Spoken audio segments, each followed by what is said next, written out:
Hey, and we're back with another episode of Before You Buy, that show where we give you some straight up gameplay and our first impressions of the latest games releasing. As usual, it's me, Jake, and hello. This is the first Before You Buy of 2024.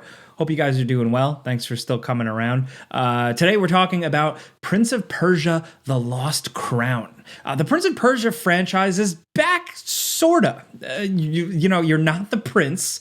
This is an all-new adventure set in Persian mythology, and it's actually really great. A nice welcome surprise for January, like a good way to start the year if you like classic Prince of Persia or Metroidvanias. And just so you know, before we get into it, we've been playing a review copy from Ubisoft, and this footage here is spoiler free. Anything story you see here is just in the first few hours. And also, this footage was captured on PS5, but our capture equipment broke last minute right before making this video, so the quality is going to be a bit lower. I apologize. I gotta love capture cards. I feel like they all break. They're all faulty, especially from that one company. Anyway, this is an interesting game. I was skeptical because it looked like a spin-off or a reboot into something else. You know, like I said, you're not the classic Prince of Persia.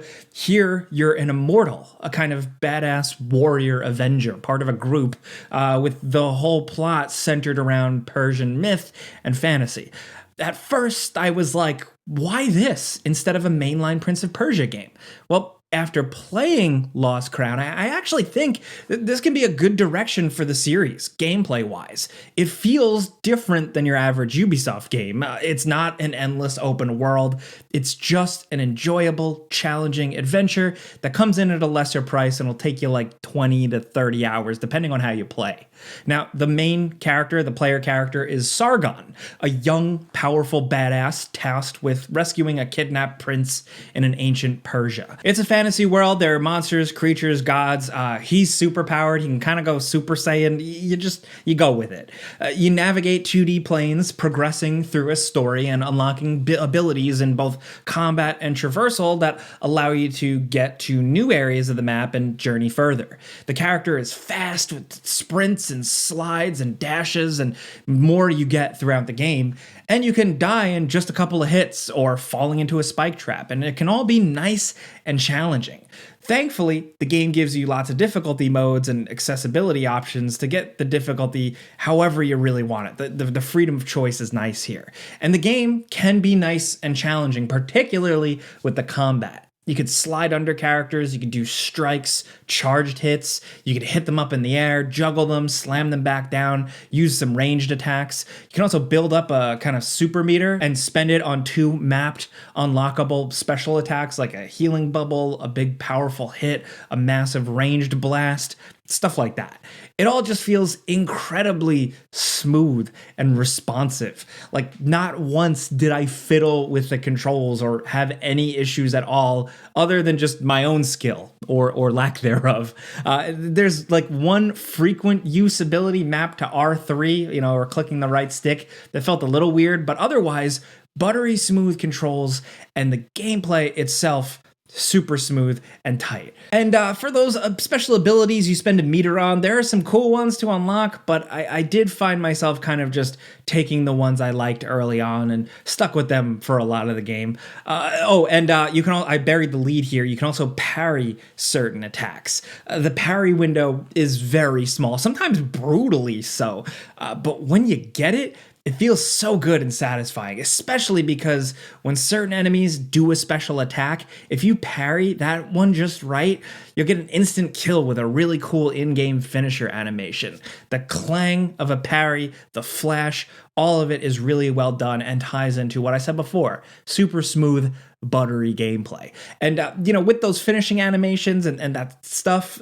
this game oozes with style in the presentation. Now, on the surface, it might look a little generic, some of the characters, yeah. And as the story as a whole didn't really do too much for me personally, that might be a negative for some people, but at the very least, when the action ramps up, whether it be a big cutscene or the climax or like a mid-phase of a boss battle, the presentation and style more than makes up for those drawbacks, the story drawbacks for me. Like the way Sargon will shout or start glowing blue and powering up, and how the camera pans and speeds up as he flings into action. The background turns a solid color. The game uses all these brilliant anime-inspired tricks to really make things look and feel cool and just like exciting as hell. As for the Metroidvania exploration elements, the base of it is what you'd expect, you know? Lots of different kinds of biomes you work through, some better than others, with their own dangers and enemy types and puzzles. Enemy types I really enjoy. Every enemy is dangerous. You have to pay attention, and the best ones force you to move around the environment and choose the proper attack direction and the right ability for the job. The platforming, though, I absolutely love, dude. It's like an old school Prince of Persia through and through. You're running, you're jumping, you're dashing, you're avoiding booby traps and spike pits and spinning blades. It's perfect and challenging and satisfying. It gets even better as it goes with more abilities and time manipulation, because this is still like a Prince of Persia game. Some of the trickier platforming and environment puzzles in this game kind of pushed my simple brain, and I really like that. I could see some people getting a little frustrated with some of this. It can be a lot to wrap your head around. Maybe it was just me, but like some of the time manipulation stuff in terms of planning things out, sequencing things out while also trying to figure out a puzzle, and sometimes also avoid danger or enemies at the same time, it can be a lot. I really like it, but just like heads up, there are some spots here that had me like, ooh, squeezing my controller. And you're encouraged to explore, because a lot of times the game will like make you go somewhere, you unlock something, and then to get to the next part of the game, you have to backtrack to the beginning of the game and open up a new area, you know, that type of stuff. But on the side, you're encouraged to explore and revisit in that Metroidvania style to find new stuff, hidden secrets, and also there are some side quests. The side quests are mostly like someone telling you to go collect something, but usually they open up and then you don't really get to them until later on when the abilities and the map really opens up, but still they work. You're really just going around to try and find stuff and better your character, right? There are collectibles that give you a bit of reading.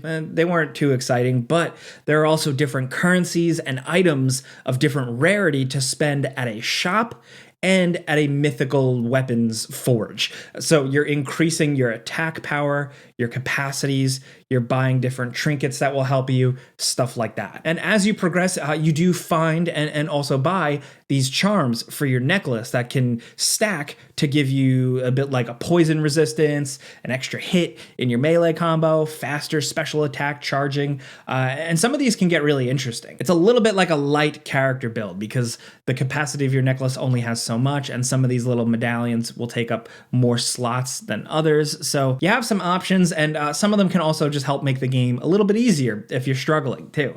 And when you're exploring, there's a map that's pretty easy to read and it's accessible quickly. You know, it's pretty instant, which is good. Standard stuff in a Metroidvania game, you need that. If you're used to the map in the more recent like Metroid Dread, there's that. But here, the game gives you an ability to, at any time in a room, hit a button, like it's like down on the D-pad, that takes a screenshot of the room in-game and saves it to be highlighted on that part of the map. So if there's like a hidden chest up high that you can't reach yet, hit a button, and then the game instantly saves a little screenshot right onto your map that's easy to find later on, like you can hover over it so you can like keep track of things.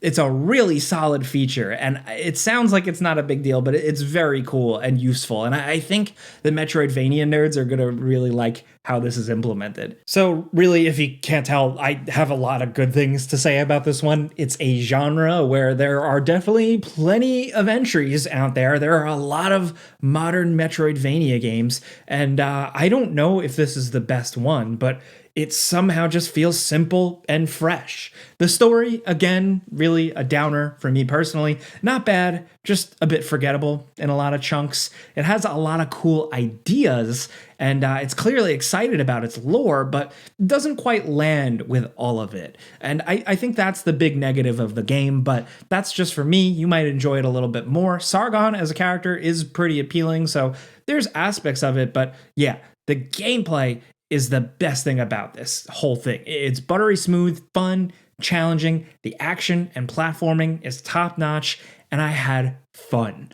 That's the bottom line. I'd love to see this style of game, like this style of gameplay here, this Prince of Persia combat, this platforming, this movement, continue moving forward. I'd love to see more Prince of Persia Lost Crown games after this. And that's a good feeling. And again, a pretty good way to start a gaming year. But of course, this is a before you buy. You know how this goes by now. I give you some pros, some cons, and some personal opinion. So now I want to hear yours. I'd love to hear what you think about the Prince of Persia series because a lot of people have a lot of love for those early games, whether it's the original Jordan Mechner classic, of course, or Prince of Persia Sands of Time, which is one of my favorite games of all time. But I know a lot of people who came into gaming with Warrior Within or the Two Thrones, stuff like that. Let's talk anything Prince of Persia down in the comments because, to be honest, the franchise has been through a lot of revisions, a lot of updates, a lot of different attempts, and I like this one. I think this is pretty interesting, so let's see where it goes. Let's talk about this stuff. Let me know what you think. Thank you guys for being here. Hopefully this helped inform your purchase or entertain you for a minute, anything like that. If you get it, if you like this, clicking the like button does help us out. Thank you. And if you're new, maybe consider subscribing, hitting that notification bell, because we put out videos every single day. But as always, thanks for watching, and we'll see you guys next time.